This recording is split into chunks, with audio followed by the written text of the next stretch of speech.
आपको जय श्री राम जी की लीला पुरुषोत्तम भगवान श्री कृष्ण नाम ग्रंथ से 30वां अध्याय का पारायण करते हैं।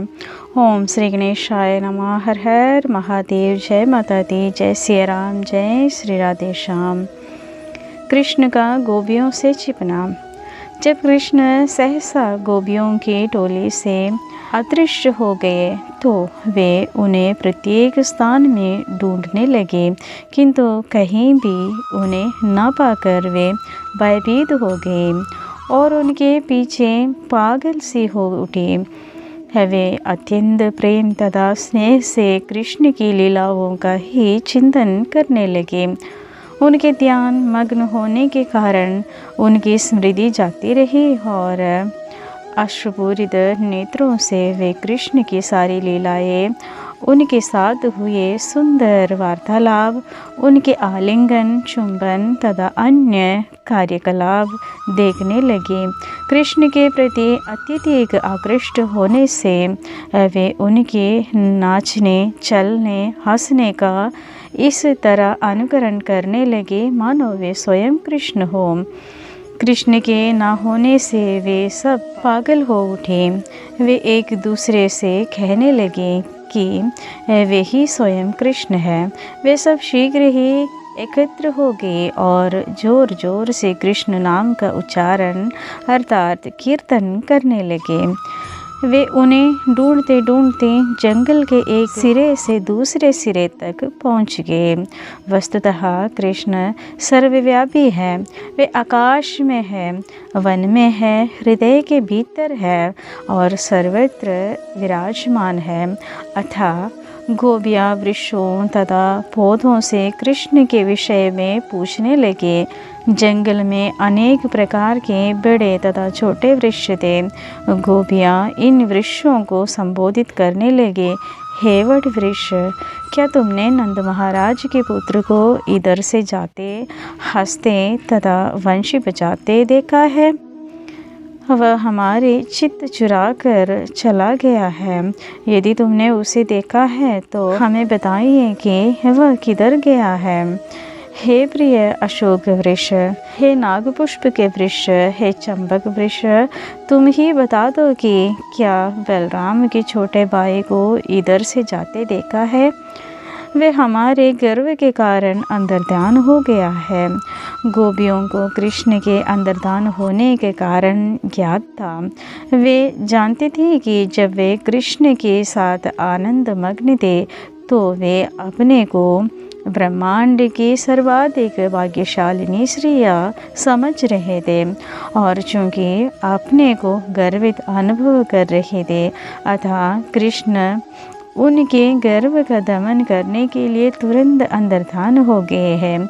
कृष्ण नहीं चाहते हैं कि उनके प्रति की गई सेवा के लिए उनके भक्त गर्वित हो। वे हर एक की सेवा स्वीकार करते हैं, किंतु वे ये नहीं जानते हैं कि एक भक्त अपने को दूसरे से अधिक गर्वीला अनुभव करें। यदि कभी ऐसी भावना उत्पन्न हो जाते हैं तो कृष्ण उसके प्रति अपना भाव बदलकर उस भावना को समाप्त कर देते हैं। तब गोपियाँ तुलसी के वृक्षों को संबोधित करने लगे। हे तुलसी, तुम कृष्ण को अत्यंत प्रिय हो, क्योंकि तुम्हारे पत्ते उनके चरण कमलों पर चढ़ते हैं। हे मालती, हे मल्लिका, हे चमेली, हमें दिव्य आनंद प्रदान करने के बाद इधर से जाते हुए कृष्ण ने तुम सबका अवश्य स्पर्श किया होगा। क्या तुमने माधव को इस ओर से जाते देखा है? हे आम्र वृक्ष, हे कटहल, हे नाशपति तथा असन वृक्षों, हे जामुन, बेल वृक्षों तथा कदम्ब पुष्प के वृक्ष, तुम सब यमुना के तट पर रहने के कारण अत्यंत पवित्र हो। इधर से कृष्ण अवश्य गए होंगे। क्या तुम सब बता सकेंगे कि वे किस ओर गए हैं? तत्पश्चात गोपियों ने जिस पृथ्वी पर वे चल रही थी उसे संबोधित करना प्रारंभ किया। हे पृथ्वी, हमें ज्ञात नहीं है कि आपने कृष्ण के चरण चिन्हों को अपने ऊपर धारण करने के लिए कितना तप किया होगा। आप बड़ी प्रसन्न चित्त हैं। ये प्रमुदित वृक्ष तथा पौधे ही आपकी रोमावलियाँ हैं। श्री कृष्ण अवश्य ही आप पर अत्यधिक प्रसन्न रहे होंगे, अन्यथा वराह रूप में उन्होंने आपका आलिंगन क्यों किया होता? जब आप जलमग्न थे तो उन्हें आपका सारा भार अपने दांतों पर उठाकर आपका उद्धार किया था। अनेक वृक्षों, पौधों और पृथ्वी को संबोधित करने के पश्चात उन्होंने अपना मुंह उन सुंदर हिरणियों की ओर फेरा जो उनकी ओर प्रसन्नतापूर्वक देख रहे थे। उनको संबोधित करते हुए गोपियों ने कहा, ऐसा लगता है कि साक्षात परम नारायण कृष्ण अपनी संगिनी लक्ष्मी समेत अवश्य इस रास्ते से होकर गुजरते होंगे, अन्यथा ये कैसे संभव है कि यहाँ समीर में उनके पुष्पहार की सुगंध लक्ष्मी जी के वक्षस्थल में लेप किए गए कुंकुम की सुगंध से युक्त अनुभव की जा रही हो। ऐसा लगता है कि वे यहाँ से अवश्य गुजरे होंगे और उन्होंने तुम्हारे शरीरों का स्पर्श किया होगा, जिससे तुम सब इतनी प्रसन्न लग रहे हो और हमारी ओर करुणा दृष्टि से देख रहे हो। अतः कृपा करके क्या हमें बता सकेंगे कि कृष्ण किधर गए हैं? कृष्ण वृंदावन के शुभ चिंतक है, वे तुम पर उतने ही दयालु है जितने हम पर, अतः हमें त्यागने के बाद वे अवश्य ही तुम लोगों के संग रहे होंगे। हे भाग्यशालिनी वृक्षों, हम बलराम के छोटे भाई कृष्ण का चिंतन कर रहे हैं।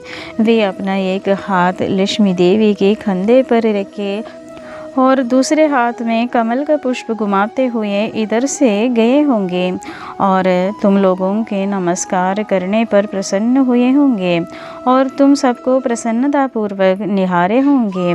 तब कुछ गोपियाँ अपनी अन्य गोपी सखियों को संबोधित करने लगी, सखियों, तुम इन लताओं से क्यों नहीं पूछ रहे जो इन विशाल वृक्षों का प्रसन्नतापूर्वक आलिंगन कर रही है, मानो वे उनके पति हो। ऐसा लगता है कि इन लताओं के फूलों को कृष्ण ने अपने नखों से अवश्य ही स्पर्श किया होगा, अन्यथा वे इतनी प्रसन्न क्यों हो? जब गोपियाँ श्री कृष्ण को इधर उधर कूच कर थक गए तो वे प्रमथाओं की तरह बातें करने लगे।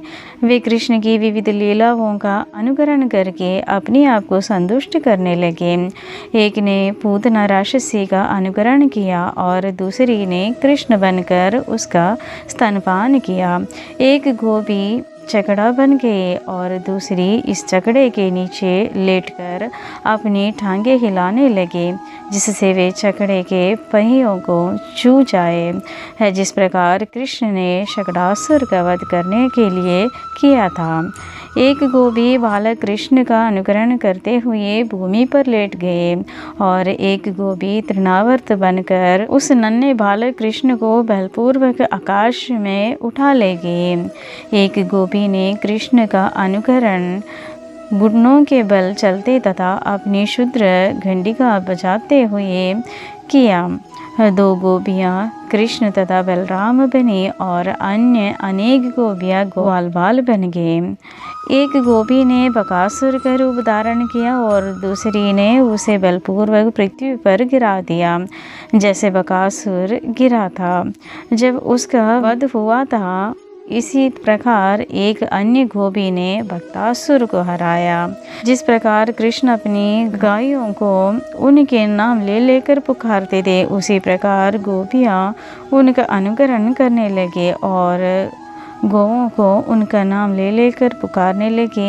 एक गोपी बांसुरी बजाने लगे और दूसरी उनकी वैसे ही प्रशंसा करने लगे और जिस प्रकार ग्वाले कृष्ण की वंशी बजाते समय करते थे, एक गोपी दूसरी गोपी को अपने कंधे पर उसी प्रकार चढ़ाने लगी जिस प्रकार कृष्ण अपने ग्वाल मित्रों को करते थे। जो गोपी अपने सखी को इस तरह कंधों पर चढ़ाए थे, वह शेखी मारने लगी कि मैं कृष्ण हूँ, तुम सब मेरी चाल क्यों नहीं देखते।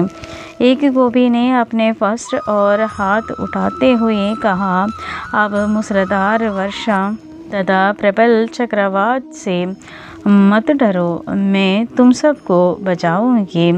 इसी प्रकार उसने गोवर्धन धारण का अनुकरण किया। एक गोपी अपना पैर दूसरी गोपी के सिर पर बलपूर्वक रखते हुए बोले, अरे दुष्ट कालिया, मैं तुम्हें कठोर दंड दूंगी, तुम इस स्थान को छोड़ दो।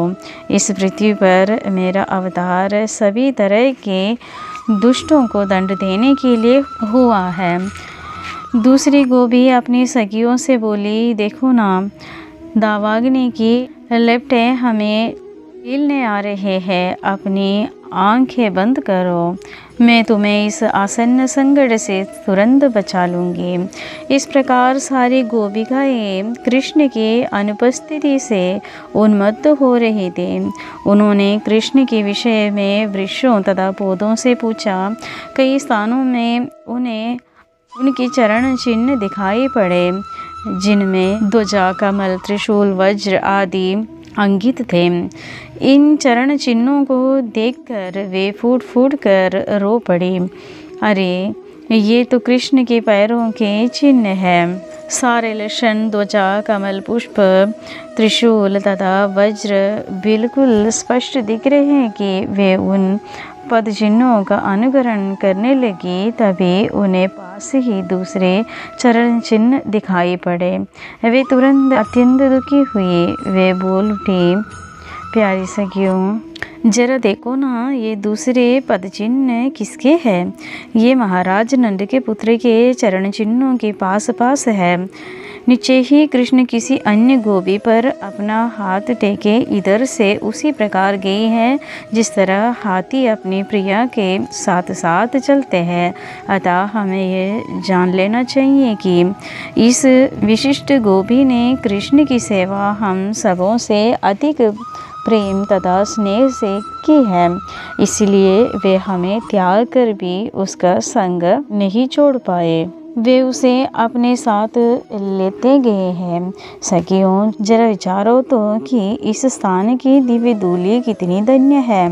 कृष्ण की चरण धूलि का पूजा ब्रह्मा, शिव तथा देवी लक्ष्मी तक करती है, किंतु हमें इसका दुख है कि ये विशिष्ट गोपी कृष्ण के साथ गई है और वह हमें विलाप करती छोड़ने के लिए कृष्ण के चुंबनों का अमृत पान कर रही है। हे सखियों, जरा देखो तो, इस स्थान पर हमें उस गोपी के चरण चिन्ह नहीं दिख रहे हैं। ऐसा लगता है कि यहाँ पर सूखी घास के कांट थे, इसीलिए कृष्ण ने राधा रानी को अपने कंधे पर उठा लिया गया होंगे। हो, वह उन्हें इतनी प्यारी है। कृष्ण ने राधा रानी के प्रसन्न करने के लिए यहाँ कुछ फूल तोड़े होंगे।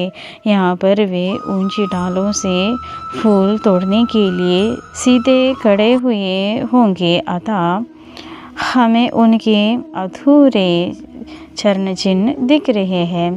सखियों, देखो ना, यहाँ पर राधा रानी के साथ बैठकर किस तरह कृष्ण ने उनके बालों में फूल सजाए होंगे। तुम इतने नीचे जानो कि यहाँ पर वे दोनों बैठे थे। कृष्ण आत्माराम है, उन्हें किसी अन्य शोध से किसी आनंद को भोगने की आवश्यकता नहीं। फिर भी अपने भक्त को प्रसन्न करने के लिए उन्होंने राधा रानी के साथ वैसा ही व्यवहार किया जिस प्रकार एक कामी तरुण अपनी तरुणी प्रेमिका के साथ करते हैं। कृष्ण इतनी दयालु है कि वे अपनी सखियों द्वारा उत्पन्न समस्त उत्पातों को सहन करते हैं। इसी प्रकार सारी गोपियाँ उस विशिष्ट गोपी के दोषों का वर्णन करने लगी जिसे कृष्ण अकेले लेके थे। वे कहने लगी कि प्रमुख गोपी राधा रानी अपने को सर्वश्रेष्ठ गोपी समझकर अपने पद पर गर्वित होंगे, तो भी कृष्ण हम सबको एक और छोड़कर उसे ही अकेले कैसे ले गए। जब तक वह अद्वितीय सुंदरी न हो, वह कृष्ण को घने जंगल में ले जाकर बोली होंगी। हे प्रिय कृष्ण, मैं अब बहुत थक गई हूँ, मैं अब और नहीं चल सकते।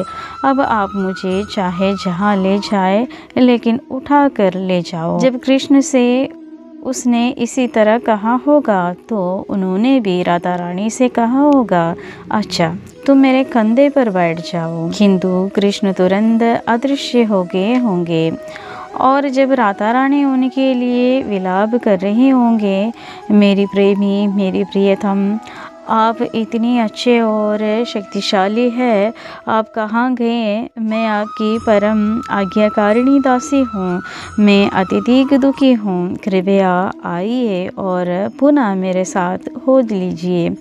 किंतु कृष्ण उसके पास नहीं आ रहे होंगे, वे उसे दूर से देखकर उसके शोक से आनंदित हो रहे होंगे। तदनंतर सभी गोपियाँ कृष्ण की खोज में जंगल के भीतर दूर तक चली गई। किंतु जब उन्हें पता चला कि सचमुच ही कृष्ण ने राधा रानी को अकेले छोड़ दिया है, तो वे अत्यंत दुखी हुए। वही कृष्ण भावनामृत की परीक्षा है। प्रारंभ में उन्हें कुछ ईर्ष्या थी कि कृष्ण हम सब गोपियों को छोड़कर राधा रानी को ही क्यों लेकर गए, किंतु जैसे ही उन्हें पता लगा कि कृष्ण ने राधा रानी को भी छोड़ दिया और वह अकेले उनके लिए विलाप कर रही है, तो वे उनके प्रति दयार्थ हो उठे। गोपियों को राधा रानी मिल गए और उससे उन्होंने सब कुछ सुना कि किस तरह उसने कृष्ण के साथ दुर्व्यवहार किया और किस प्रकार उसे गर्व हुआ और फिर अपने गर्व के लिए अपमानित होना पड़ा। ये सब सुनकर गोपियाँ सचमुच उनके प्रति दयार्थ हो गई। तब राधा रानी समेत सारी गोपियाँ जंगल में तब तक आगे बढ़ती गई जब तक उन्हें चांदनी दिखनी बंद हो गई। जब उन्होंने देखा है कि क्रमशः अंधकार होता जा रहा है, तो वे रुक गए। उनके मन तथा बुद्धि कृष्ण के विचारों में मग्न हो गए। वे सब कृष्ण के कार्यकलापों तथा उनकी बातों का अनुकरण करने लगे। अपना हृदय तथा अपनी आत्मा कृष्ण पर न्यौछावरने के कारण वे अपने परिवार को भूलकर उनकी महिमा का गान करने लगे। इसी प्रकार सारी गोपियाँ यमुना तट पर लौटकर वहाँ एकत्रित हो गई और ये सोच कर कि कृष्ण उनके पास लौट कर आएंगे, श्री कृष्ण की महिमा का कीर्तन करने लगे। हरे कृष्ण कृष्ण कृष्ण हरे हरे, हरे राम राम राम हरे हरे। इस प्रकार लीला पुरुषोत्तम भगवान श्री कृष्ण के अंतर्गत कृष्ण का गोपियों से छिपना नामक 30वें अध्याय का भक्ति वेदांत तात्पर्य पूर्ण हुआ। अगर ये अध्याय पसंद आ गया तो लाइक और शेयर कर लीजिएगा। जो भी इस चैनल को सब्सक्राइब नहीं किया वो लोग भी कर लीजिएगा। सबको जय श्री राम जी की। हर हर महादेव।